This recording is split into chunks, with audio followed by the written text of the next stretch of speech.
Selamat petang, salam sejahtera. Kejutan bakal berlaku di dalam kabinet Datuk Seri Anwar Ibrahim. Itu aku janji untuk kamu semua. Tapi sebelum itu tolong bantu saya untuk tekan butang subscribe dulu sebelum kamu dengar ulasan ini. Baik. Saya tekan butang subscribe. Percuma baik itu. Oke. Malam ini saya nak cerita dengan kamu semua. Akan ada berlaku kejutan di dalam kabinet Datuk Seri Anwar Ibrahim. Ini semua bertitik tolak daripada pengakuan Datuk Seri Anwar Ibrahim sendiri yang mengatakan bahawa ahli politik boleh pilih terus bertempur atau jadi satu pasukan. Datuk Seri Anwar Ibrahim sedang memberikan petunjuk bahawa yang dulu boleh jadi musuh selama-lamanya kalau kamu pilih untuk bermusuh dengan dia, ataupun pilih untuk bersatu dengan dia bagi membentuk Malaysia yang lebih baik. Pilih mana satu, kata Datuk Seri Anwar Ibrahim. Saya secara pribadi, saya memilih untuk damai. Kerana nak bermusuh sampai bila? Nak bermusuh sampai bila? Sampai selama-lamanya bermusuh, Malaysia tak akan kemana-mana. Itulah yang terjadi. Kita lihat kita ketinggalan sekarang berbanding Singapura, Vietnam, Thailand, Indonesia, bahkan Filipina. Kita tertinggal kemajuan mereka tahun demi tahun. Ini semua kerana ketidakstabilan yang berlaku dalam Malaysia. Ketidakstabilan politik. Ada langkah 1, langkah 2, langkah 3, langkah 4, macam-macam langkah yang berlaku. Dalam masa 3 tahun saja, 3 Perdana Menteri bertukar silih ganti. Bayangkan saudara-saudara, bukankah itu satu perkara yang menyakitkan hati kita sebagai rakyat Malaysia? Untuk mengelak daripada rasa sakit hati itu terus berleluasa, kita patut mengakhirinya dengan kata seperti Anwar Ibrahim ini kata. Dia kata ahli politik boleh pilih terus bertempur, terus berperang atau jadi satu pasukan. Nak bertempur tiap-tiap hari silakan. Atau nak berdamai saja pun silakan. Saya rasa lebih baik berdamai sahaja. Nanti PRU, nanti kempen PRU nanti baru berperang sekali lagi. Itu demokrasi yang terbaik. Jangan sampai di parlimen berperang, di PRU berperang, di kempen berperang, nak mendapatkan jawatan berperang, macam-macam nak buat. Semata-mata hanya untuk jawatan dan kuasa. Perdana Menteri kita, Anwar Ibrahim, mengatakan dalam ucapannya di Tambun hari ini, menyarankan semua parti politik untuk bekerjasama, menyokong kerajaan yang baru ditubuhkan dan menumpukan perhatian kepada usaha membantu rakyat.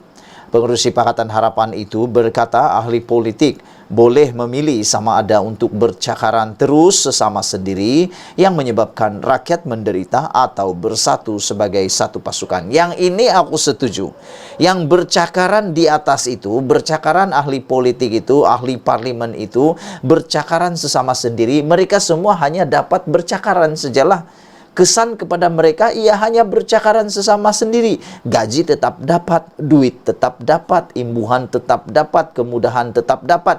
Yang rakyat dapat apa? Rakyat tak dapat apa-apa, hanya jadi penonton, hanya jadi telan air liur saja. Kita yang menderita. Jadi tolonglah, mohonlah kepada semua ahli politik yang ada di atas sana itu, fikirlah kepentingan rakyat jelata ini. Jangan kamu hanya pikir untuk kamu punya kepentingan semata-mata.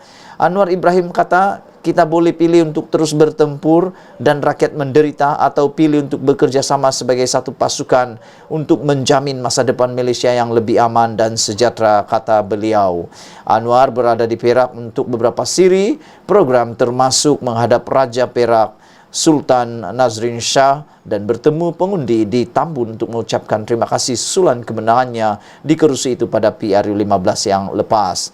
Dalam ucapan itu juga, Perdana Menteri ke-10 itu turut merakamkan penghargaan kepada Majlis Raja Melayu atas keprihatinan terhadap demokrasi dan keputusan untuk mengadakan kerajaan perpaduan.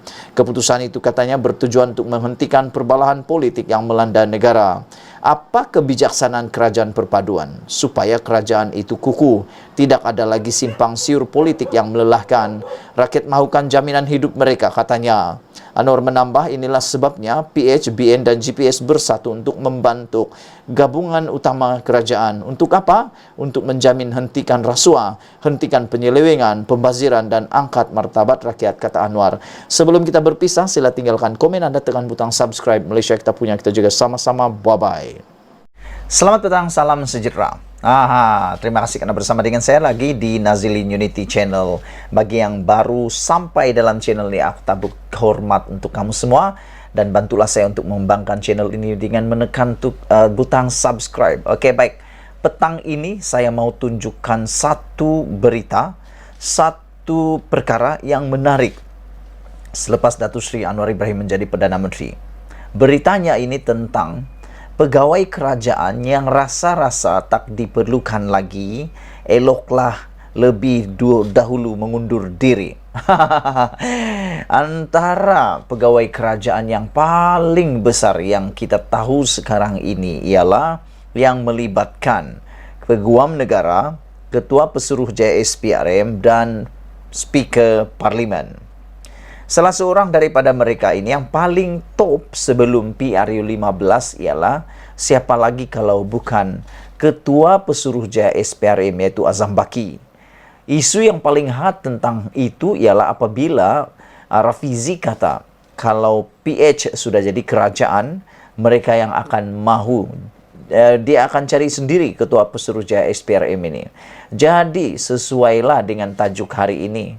Agak-agak kalau sudah lagi tidak diperlukan lagi sebagai pegawai SPRM untuk Kerajaan Pakatan Harapan, apa kata laporan ini, kata penulisan Sabudin ini, apa kata kalau mereka letak jawatan sebelum tidak diperlukan lagi? Selain pelantikan menteri-menteri yang menjadi perhatian, jawatan pengisian bagi jawatan penting dalam beberapa instrumen kerajaan turut diperkatakan ramai.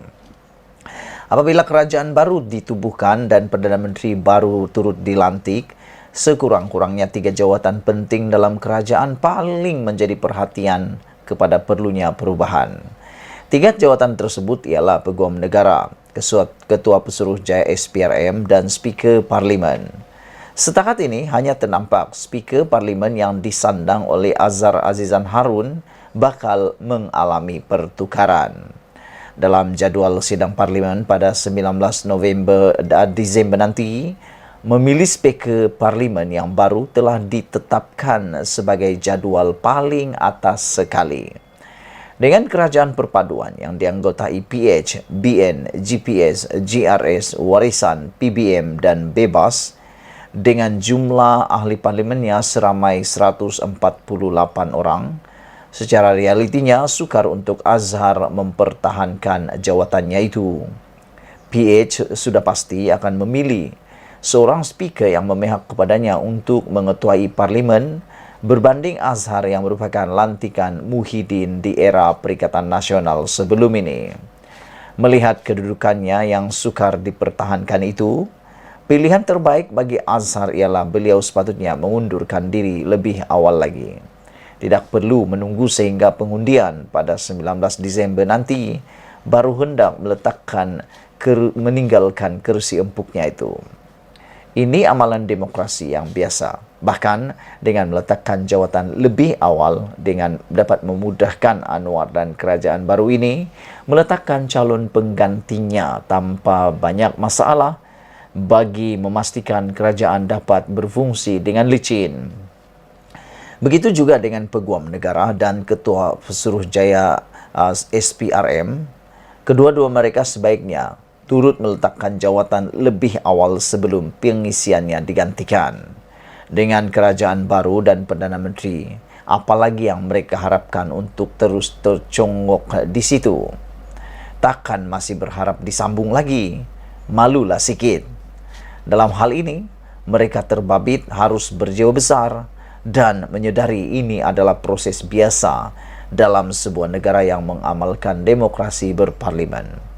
Perdana Menteri yang memimpin kerajaan baru bukan saja perlu disokong oleh ahli parlimen yang kukuh, malah oleh ketua-ketua jabatan kerajaan yang senada sejiwa dengannya. Sabudin Husin diubah suai oleh Nazilin Unity. Saudara-saudara sekalian, itulah dia pendedahan dan laporan yang sangat kita suka petang ini.